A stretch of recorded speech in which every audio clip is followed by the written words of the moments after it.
Hello friends, this is Lokesh Khatik. स्वागत है आपका हमारे चैनल EMCIQ में। आशा करता हूँ आप सभी लोग अच्छे होंगे और अपनी पढ़ाई कंटिन्यू कर रहे होंगे। तो आज की वीडियो के अंदर हम बहुलक के पार्ट सेकंड को करने वाले हैं। इसके अंदर हम लगभग बहुलक वाले पूरे चैप्टर को कंप्लीट कर लेंगे। बहुलक की एक वीडियो हम ऑलरेडी पढ़ चुके हैं और ये दूसरी वीडियो है, इसके अंदर बहुलक वाले चैप्टर को कंप्लीट कर लेंगे, जो आपके परीक्षा की दृष्टि से बहुत महत्वपूर्ण है। ठीक है, तो एग्जाम के अंदर आपके क्वेश्चन लगभग हर साल आता है कि प्राकृतिक रबड़ का वल्कनीकरण किसे कहते हैं, वल्कनीकरण रबड़ किसे कहते हैं। ठीक है, रबड़ का वल्कनीकरण ये आपके हर साल एग्जाम मतलब डेट नंबर में सवाल पूछा जाता है। तो इसकी क्या परिभाषा है? प्राकृतिक रबड़ के भौतिक गुणों को सुधारने के लिए इसको गंधक है। प्राकृतिक रबड़ के भौतिक गुणों को सुधारने के लिए इसको गंधक यानी सल्फर के साथ गर्म किया जाता है, जिससे गंधक रबड़ में उपस्थित द्विबंधों पर क्रिया कर गंधक सेतु बनाता है। इस प्रक्रिया को रबड़ का वल्कनीकरण कहा जाता है। ठीक है, और इससे क्या होता है? इससे रबड़ कठोर, मजबूत हो जाता है। यहाँ पर उसकी प्रत्यास्थता भी बढ़ जाती है। तो देखो, जो प्राकृतिक रबड़ होता है आपके, उसकी क्या होती है, इसकी जो प्रत्यास्थता होती है, जो भी उसकी तनन सामर्थ्य होती है, वो क्या होती है, कमजोर होती है। मतलब एक तरह से प्राकृतिक रबड़ आपकी कमजोर होता है। तो फिर उसको बढ़ाने के लिए, मतलब उसकी प्रत्यास्थता बढ़ाने के लिए क्या किया जाता है, उसकी अभिक्रिया गंधक के साथ में करवाई जाती है। गंधक यानी सल्फर के साथ में करवाई जाती है। तो क्या होता है कि गंधक जो होता है वो जो प्राकृतिक रबड़ के अंदर द्विबंध होता है उनके साथ में रिएक्शन करता है और वहां पर बंध बना लेता है। इससे रबड़ का वल्कनीकरण कहते हैं। और होता क्या है, इससे जो आपका रबड़ होता है वो मजबूत हो जाता है। तो ये तो इसकी परिभाषा है। अब देखो, सल्फर मतलब जो गंधक है वो आपकी रिएक्शन कैसे करता है उसको हम देखते हैं ना।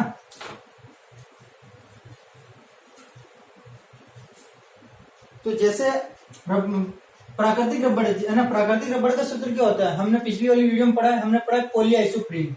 कुछ इस तरह से होता है, देखना।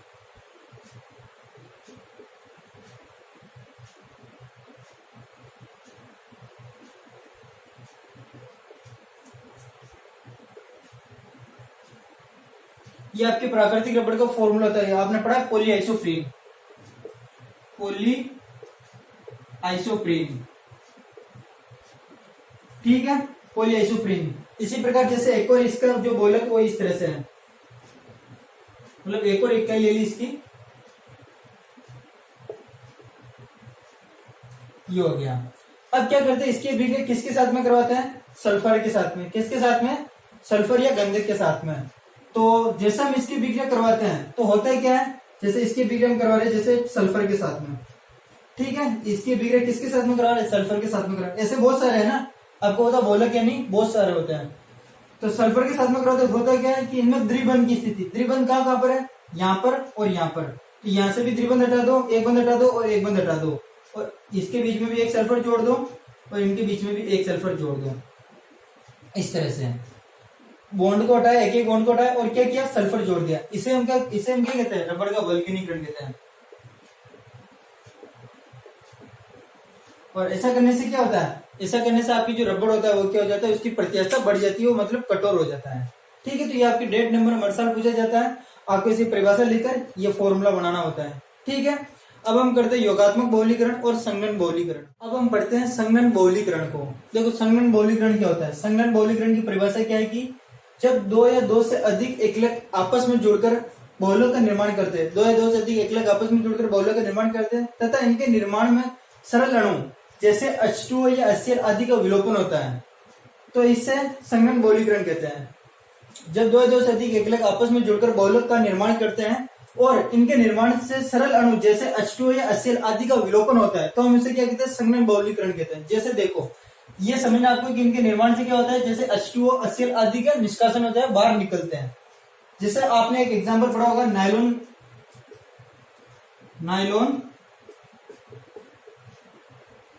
6 का, ये वाला पढ़ा है। इसके देखो कैसे बनता है, आपको पता है ये बनता है आपके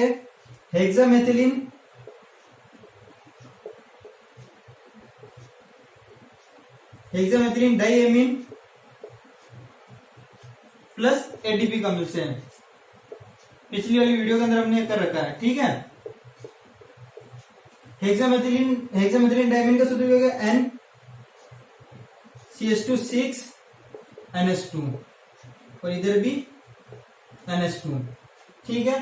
प्लस एटीपी अम्ल का सूत्र होता है आपके CH2 4 COOH, इधर भी आपके COOH और ये भी आपके N है ना, मतलब बहुत सारी इकाइयां इसकी बहुत सारी इकाइयां, इसकी बहुत सारी इकाइयां। तो होता क्या है, देखो COH इसमें से OH, इसमें से OH है, COH में से तो क्या होता है आपके OH है ना, और NH2 में से एक H निकल जाता है, यहां से एक H, ये भाई H2 को अपन ऐसे लिख सकते हैं ना, H और H ऐसे लिख सकते हैं, है ना। तो यहां से NH2 में से एक H और यहां से OH है, तो H2 बन जाएगा, H2 यहां से बाहर निकलेगा, यह भी क्या निकलेगा, बाहर निकल जाता है। सेम इधर भी होता है, इधर से OH और इधर से एक H, इधर से एक H, वो क्या होता है, बाहर निकल जाता है, मतलब इधर से भी OH और इधर से H, OH और H मिलकर क्या बनाता है, H2O बनाता है ना, ये तो सबको पता है। तो कुल मिलाकर आपके क्या बाहर हो रहा है, NH2 क्या हो रहा है, बाहर हो रहा है, माइनस NH2O, NH2 आपके बाहर हो रहा है, मतलब जल के अणु यहाँ पर क्या निकल रहे हैं, निकल रहे हैं, बाहर निकल रहे हैं। तो यहाँ पर क्या बनेगा आपके, NH2 में से एक H कम कर दो, यहाँ पर NH CH2 6 NH C double bond O। अगर ये अभी नहीं समझ में आ रहा था, आप पिछली वाली वीडियो देख लेना, उसके अंदर पूरा करा रखा है, CH2 4 और C डबल बॉन्ड O इस तरह से, और ये N बनता है, N टाइम्स है ना, इसे हम बोलते हैं नाइलॉन 6 नाइलॉन 6 बोलते हैं, ठीक है। तो मेन आपको इसके अंदर समझना क्या है कि जब बहुत सारी एकल इकाइयां आपस में जुड़कर बहुलक का निर्माण करती है और उनमें से सरल अणु जैसे H2O या HCl का विलोपन होता है, मतलब बाहर निकलते हैं। तो देखो इस रिएक्शन में क्या हो रहा है, H2O बाहर निकल रहा है, जल बाहर निकल रहा है, तो हम इसे क्या कहते हैं, संघनन बहुलीकरण कहते हैं, ठीक है। जल का अणु बाहर निकल रहा है तो इसे हम क्या कहेंगे, संघनन बहुलीकरण कहेंगे। अभी हम एक और पढ़ेंगे, योगात्मक बहुलीकरण, तो इसको आप नोट कर लो। फिर अब हम योगात्मक बहुलीकरण पढ़ते हैं।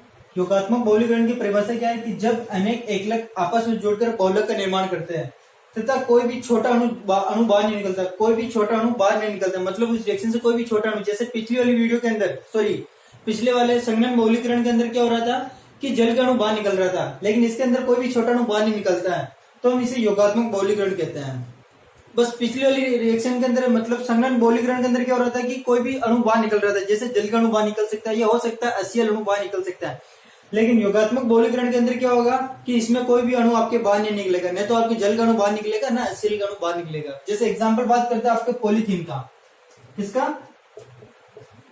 पॉलीथीन, क्या सूत्र होता है इसका, जैसे CH2 double bond CH2 N मोल, जब इसका बहुलीकरण कराया जाता है क्या होता है, CH2 सिंगल बॉन्ड CH2 और इधर आपके क्या होता है, N जुड़ जाता है, तो ये आपके एथीन से क्या बन जाता है, पॉलीथीन बन जाता है, एथीन से पॉलीथीन बन जाता है। तो यहाँ पर आपको दिख रहा है कि कुछ भी अणु बाहर नहीं निकल रहा है, तो जल का अणु बाहर निकल रहा है, ना ही कोई दूसरा अणु बाहर निकल रहा है, तो हम इसे कहते हैं योगात्मक बहुलीकरण, ठीक है।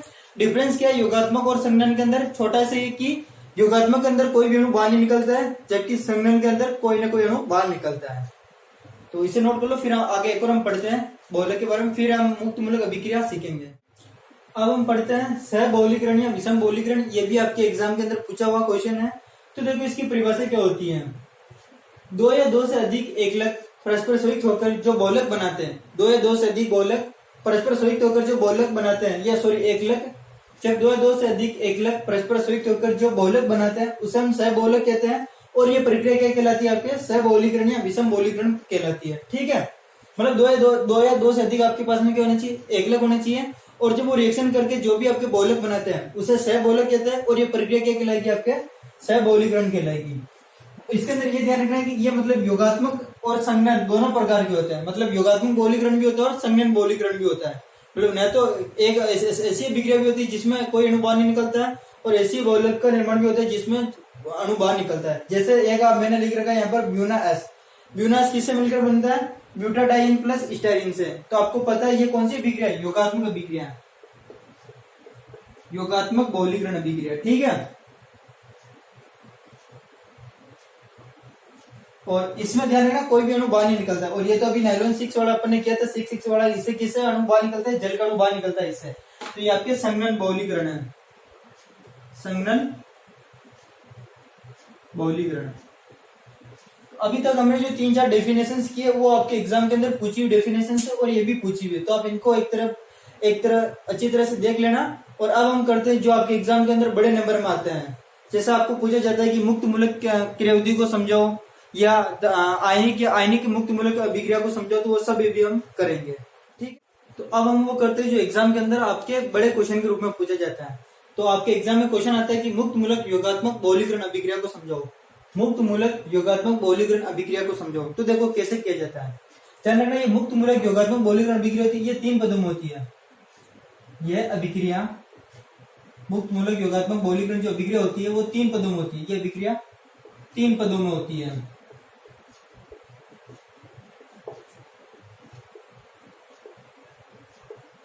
ठीक है, पहला पद होता है इसका श्रृंखला प्रारंभन। श्रृंखला प्रारंभन मतलब श्रृंखला शुरू होती है। तो क्या होता है, आपके पास में प्रोक्साइड होता है, जैसे ROOR, ये प्रोक्साइड है। ठीक है, जैसे आपको पता है यहाँ पर भी इलेक्ट्रॉन होता है, यहाँ पर भी इलेक्ट्रॉन होता है, ये इलेक्ट्रॉन है ना, 2 इलेक्ट्रॉनों से एक बॉन्ड बनता है। तो मैं आप इसको आधे आधे इलेक्ट्रॉन तोड़ते, देखो ये जो तीर के निशान है इसे हम बोलते हैं अर्ध तीर संश्लेषण, अर्ध तीर संश्लेषण। तो क्या होता है इसके अंदर की ये वाला इलेक्ट्रॉन इसके ऊपर और ये वाला इलेक्ट्रॉन इसके ऊपर आ जाता है।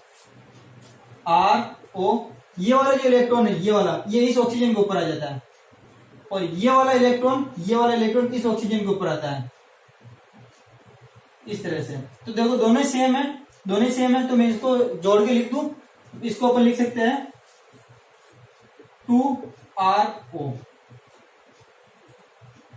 ठीक है, और इसके ऊपर क्या मुक्त मूलक है, क्या ये मुक्त मूलक है, फ्री रेडिकल। और फिर जैसे ये RO है, इसकी अभिक्रिया करवाई जाती है आपके CH2 डबल बॉन्ड CH2 से। किससे करवाई जाती है, CH2 डबल बॉन्ड CH2 से। इसके अंदर भी अपन अर्ध तीर संश्लेषण करते हैं।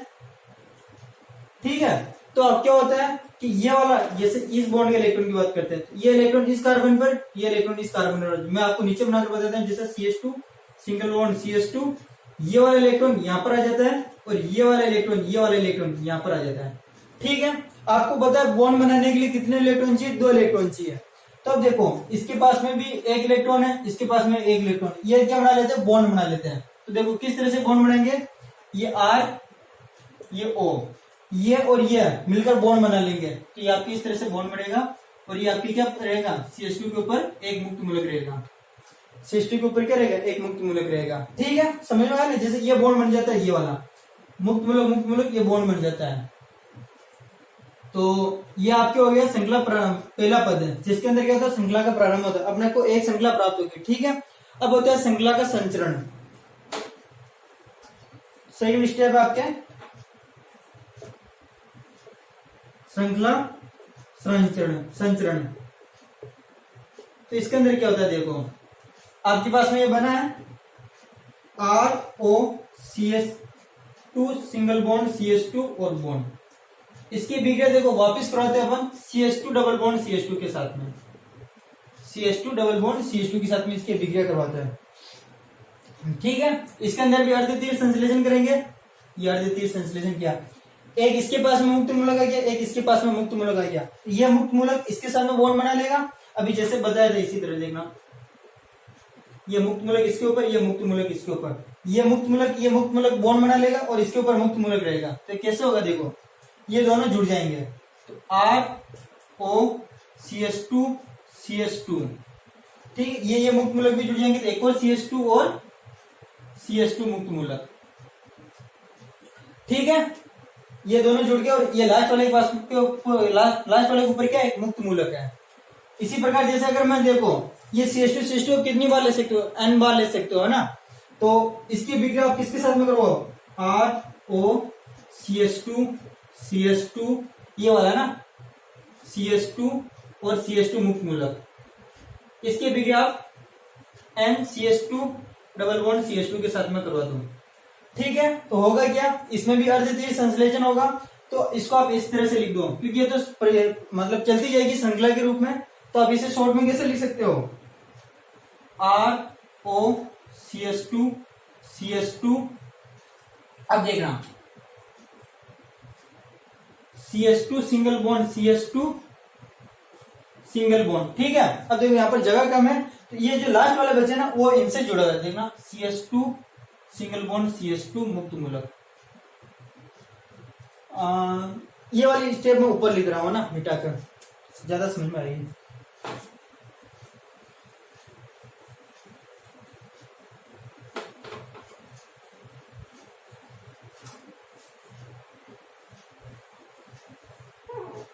देखो ये वाली स्टेप में यहां पर ऊपर लिख रहा हूं ROCH2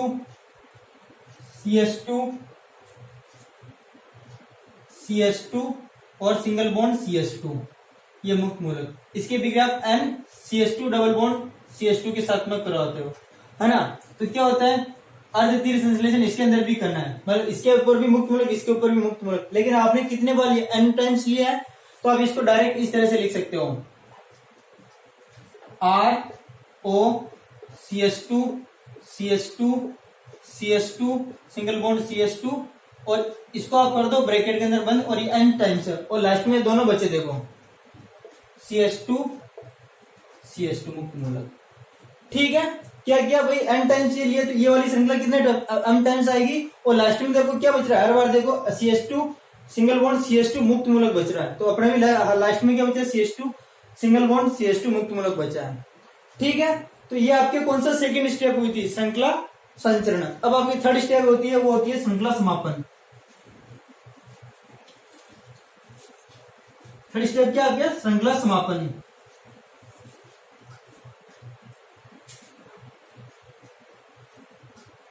श्रृंखला समापन,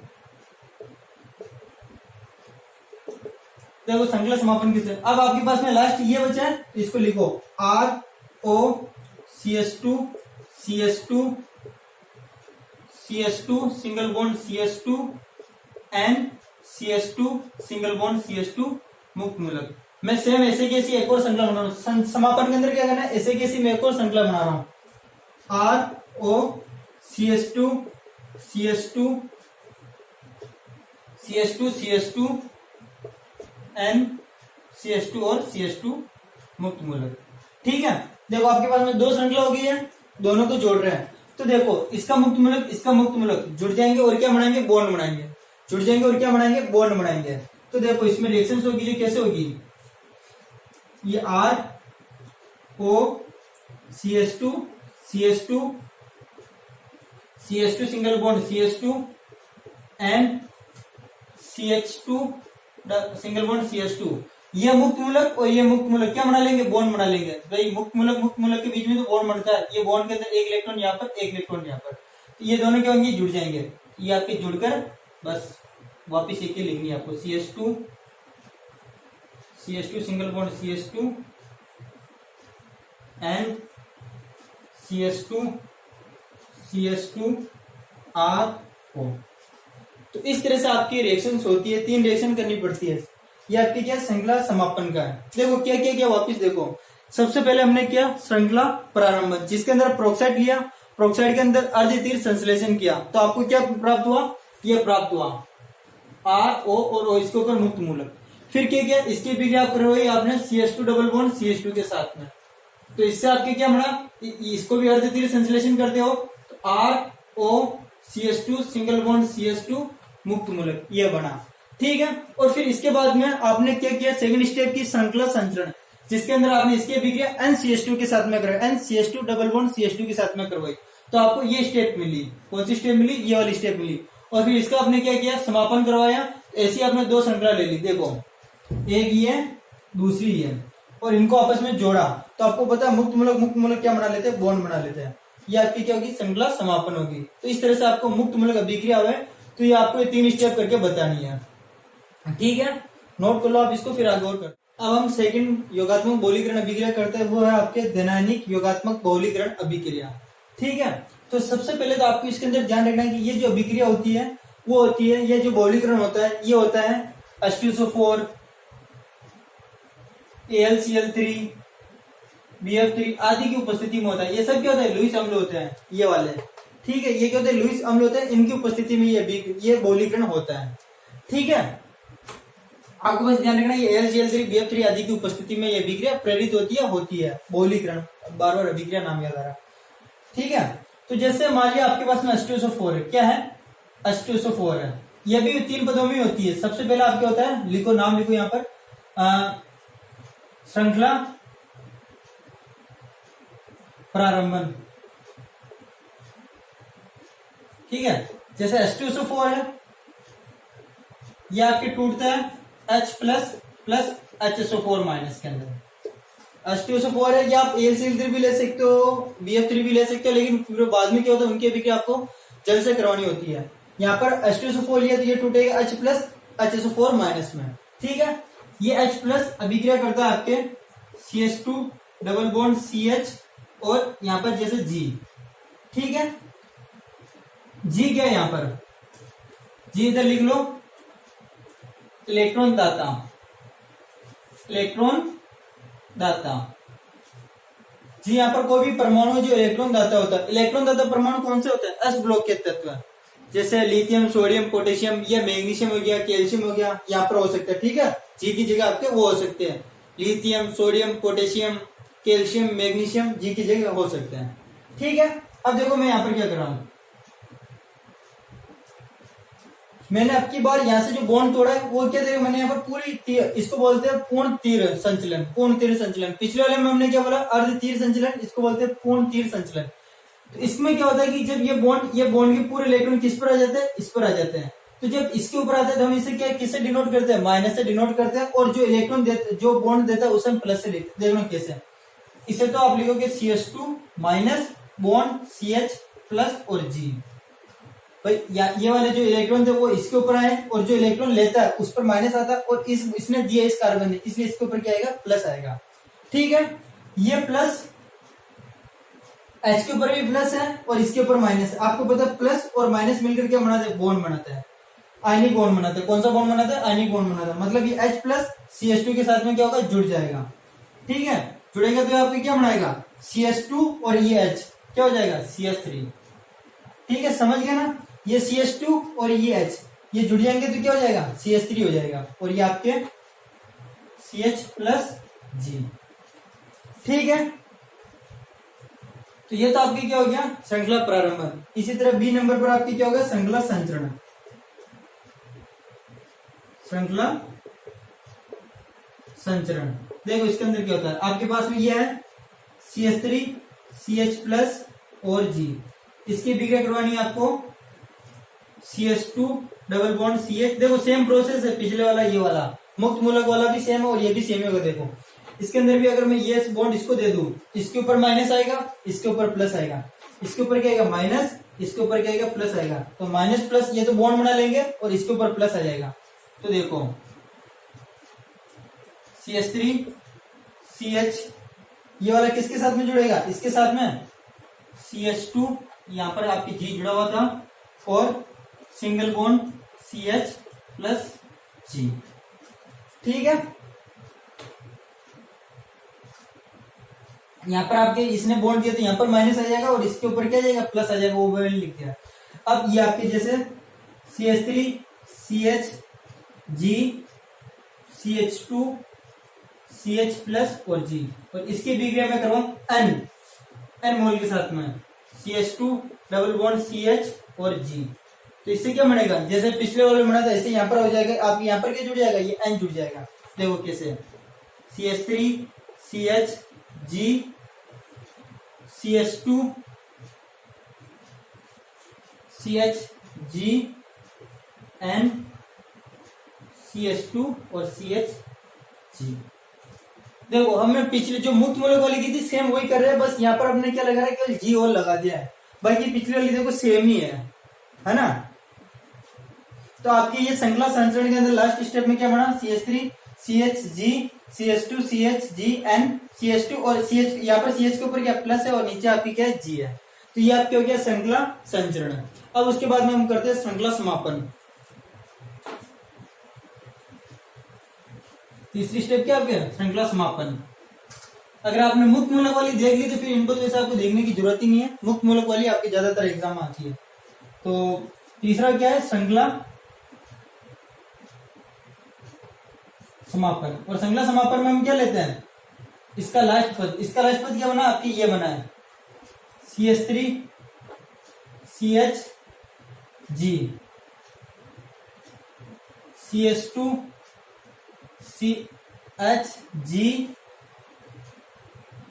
एंड CH2 CH प्लस और G। ठीक है, अब देखो इसमें क्या बनेगा,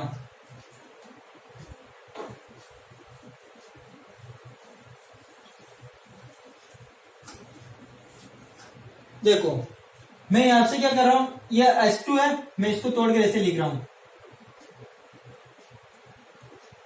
ठीक है, इसको तोड़ के ऐसे लिख दिया। अब मैं क्या कर रहा हूं, इस बॉन्ड को मैं दे रहा हूं इस कार्बन को, इसको दे रहा हूं कार्बन को। तो आपको पता है जब कोई बॉन्ड लेगा तो उसके ऊपर कौन सा चार्ज आएगा, माइनस का चार्ज, और जो बॉन्ड देता है वो किस पे चार्ज आएगा, प्लस का चार्ज आएगा। मतलब कुल मिलाकर आपकी ये बॉन्ड तो पूरा हो रहा है, टूट रहा है, तो H प्लस मिलेगा इससे, आपको क्या मिलेगा H प्लस। तो देखना क्या क्या चीज मिल रही है आपको, CH3 CHG CH2 CHG CH minus और CH प्लस G और प्लस H प्लस मिल रहा। देखो यहां से ये वाला जो बॉन्ड था, ये वाला बॉन्ड किसको दिया, कार्बन को दिया, तो कार्बन के ऊपर कौन सा चार्ज आएगा, माइनस का चार्ज आएगा। अगर अर्ध तीर संश्लेषण करता मैं तो यहाँ पर मुक्त मूलक लगता है, लेकिन मैंने पूरा तीर बनाया, देखो तो यहाँ पर क्या आएगा, माइनस आएगा, क्या आएगा कार्बन के ऊपर माइनस, और ये H प्लस साइड में आ जाएगा, मतलब अलग हो जाएगा। अब देखो माइनस और प्लस मिलकर क्या बनाते हैं, बॉन्ड बनाते हैं, ये हट जाएगा, ये हट जाएगा, और यहाँ पर आपके क्या आ जाएगा, एक बॉन्ड आ जाएगा। ठीक है, और ये H प्लस, और आपको देखो श्रृंखला प्रारंभन किया था, वहां पर आपकी क्या होता है, HSO4 माइनस बचा था, तो इसको वापिस अभिक्रिया करवाकर हम क्या बना लेते हैं, H2SO4 बना लेते हैं। ठीक है भाई, H प्लस तो ये है, और जब आपने श्रृंखला प्रारंभन की थी तो आपके पास में ये भी तो बना था HSO4 माइनस, तो ये रिएक्शन करके क्या बना लेता है, H2SO4 बना लेता है। तो इस तरह से ये आपकी क्या होती है, धनायनिक योगात्मक बहुलीकरण अभिक्रिया होती है। बस ध्यान रखना यहाँ पर GG और जुड़ जाता है, बाकी एक्स्ट्रा कुछ नहीं होता। और यहाँ पर ध्यान रखना डबल बॉन्ड बनता है, वहां पर तो क्या हो रही थी, श्रृंखला जुड़ रही थी, यहाँ पर डबल बॉन्ड बनता है। ठीक है, अब एक और हमारी लास्ट बची है ऋणायनिक योगात्मक बहुलीकरण, फिर हमारी वीडियो खत्म हो जाएगी। हम पढ़ते हैं ऋणायनिक योगात्मक बहुलीकरण। ठीक है, तो देखो इसके अंदर क्या, पिछली वाली कौन सी थी, धनायनिक थी, और ये कौन सी, ऋणायनिक है। तो पिछली वाली जो आपके आयनिक योगात्मक बहुलीकरण थी वो किसकी उपस्थिति में हो रही थी, लुईस अम्ल की उपस्थिति में, और ये होती है आपके लुईस क्षारों की उपस्थिति में। लुईस क्षार की उपस्थिति में यह विक्रिया होती है। लुईस क्षार जैसे सोडामाइड NaNH2 इनकी उपस्थिति में होती है। ठीक है, ये भी 3 पदों में होती है आपके। पहला पद होता है आपके श्रृंखला प्रारंभन। तो देखो इसके अंदर क्या होता है, जैसे ये आपके पास में कोई BH है, BH यानी कोई क्षार है। ठीक है, जब इसको तोड़ा जाता है BH को, तो ये B माइनस और H प्लस के अंदर टूट जाता है, B माइनस H प्लस के अंदर टूट जाता है। अब देखो B माइनस के विक्रिया मैं करवाता हूं CH2 डबल बॉन्ड CHG से। ठीक, अब यहाँ पर G क्या है, यहाँ पर आपके G है इलेक्ट्रॉन ग्राही, मतलब इलेक्ट्रॉन को खींचने वाला, इलेक्ट्रॉनों को खींचने वाला। जैसे हेलोजन, हेलोजन यानी chlorine, chlorine, bromine, iodine, G की जगह आपके हेलोजन हो सकता है। ठीक है, क्योंकि देखो G क्या होता है, इलेक्ट्रॉन ग्राही होता है, इलेक्ट्रॉनों को खींचता है। तो G किससे इलेक्ट्रॉन खींचेगा, इससे, और इससे इलेक्ट्रॉनों खींचेगा, तो ये किससे इलेक्ट्रॉन खींचेगा, इससे इलेक्ट्रॉन खींचेगा। अब की बार ये बॉन्ड का तीर इस तरफ बढ़ेगा, पिछले वाले में तीर इस तरफ बना था, अब की बार तीर किस तरफ बन रहा है, इस तरफ बन रहा है। ठीक है, तो देखो इसके ऊपर क्योंकि ये इलेक्ट्रॉन दे रहा है तो इसके ऊपर क्या आएगा, प्लस चार्ज आएगा, और ये इलेक्ट्रॉन ग्रहण कर रहा है तो इसके ऊपर कौन सा चार्ज आएगा, माइनस का चार्ज। ठीक है, ये बात समझ में आएगी। ये माइनस और ये प्लस क्या बना लेंगे, बॉन्ड बना लेंगे। तो B minus CH2 single bond CH minus और G। ठीक है भाई, ये बॉन्ड इधर जा रहा है तो इस पर माइनस, इस पर प्लस, प्लस और माइनस बॉन्ड बना लेंगे तो ये बॉन्ड बन गया, और ये आपके CH माइनस और G। ये आपके फर्स्ट स्टेप हुई श्रृंखला प्रारंभन। इसी प्रकार क्या होगा आपके श्रृंखला संचरण। देखो स्टेप तो सबके अंदर सेम ही आ रही है, मुक्त मूलक हो क्या बोला आपके, धनायनिक हो या ऋणायनिक हो, सेम ही आ रही, 3 स्टेप होती है ना। अब देखो B minus CH2 single bond CH G और ये माइनस, इसके विक्रिया किसके साथ में करो तो आप CH2 डबल बॉन्ड CH और G, सेम इसके साथ ये बॉन्ड इधर जाएगा तो क्या होगा, अब जैसे पिछली बार अभिक्रम करे थे मैं डायरेक्टली लिख रहा हूं ना,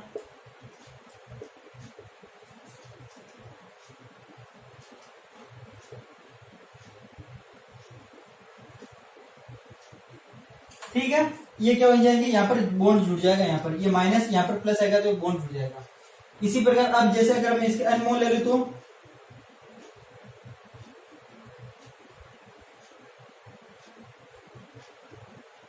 इसके कितने मोल ले लूं मैं, N मोल, N CH2 double bond CH और G, ठीक है, N मोल ले लूं तो पता है आपको हर बार की तरह क्या बनेगा, B CH2 CH G CH2 CH G और CH2 single bond CH G minus, ठीक है। देखो आप तीन चार बार बना ले तो आपको अब तो ये आपको पता हो जाना चाहिए कि इस तरह से बनता है, बस यहाँ पर क्या चेंज आया, माइनस का आ गया, ठीक है। ये आपके श्रृंखला संचरण हो गया और इसके बाद में आप लास्ट पद आपके क्या रहा है, समापन, श्रृंखला समापन।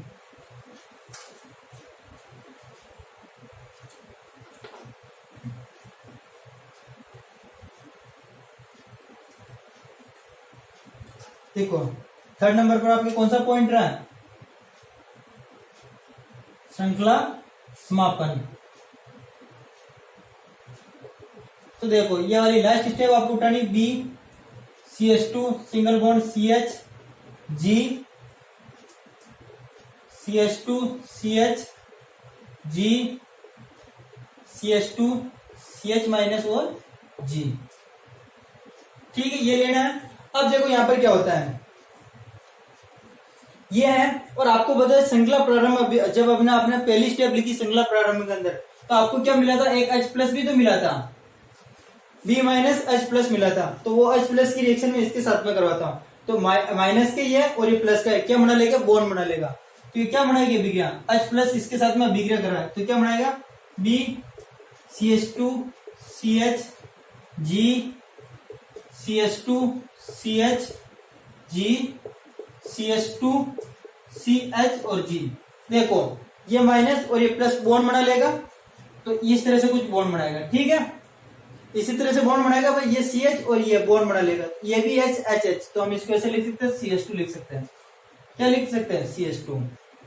तो इस तरह से ये आपकी कौन सी रिएक्शन होगी, ऋणायनिक योगात्मक बहुलीकरण। तो ये हमने तीन बहुलीकरण अभिक्रिया पढ़ी, मुक्त मूलक, धनायनिक और ऋणायनिक। इनमें से जो सबसे ज्यादा इंपॉर्टेंट है वो आपके मुक्त मूलक अभिक्रिया है ना, इसको आप अच्छी तरह से कर लेना, ये वाली एग्जाम के अंदर कम पूछी जाती है।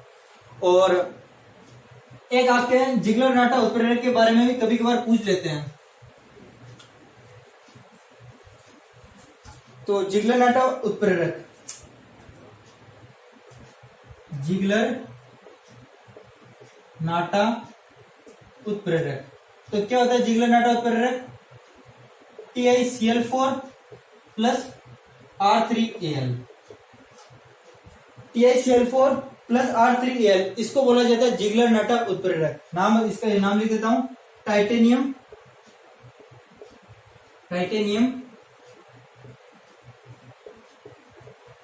टेट्राक्लोराइड प्लस ये आपके क्या होता है, एल्किल समूह होता है, तो इसको लिखा ट्राई एल्किल एल्यूमिनियम, ठीक है। तो titanium tetrachloride plus try alkyl aluminium को उनका क्या कहते हैं, जिगलर नाटा उत्प्रेरक कहते हैं। और इसका उपयोग, जिगलर नाटा उत्प्रेरक का उपयोग पॉलीथीन के निर्माण में किया जाता है। किसके निर्माण में किया जाता है, पॉलीथीन के निर्माण में। देखो पॉलीथीन आपने बनाई है NCH2 डबल बॉन्ड CH2, ये आपकी क्या बनती है, CH2 सिंगल बॉन्ड CH2N। ये देखो ये क्या है, पॉलीथीन है,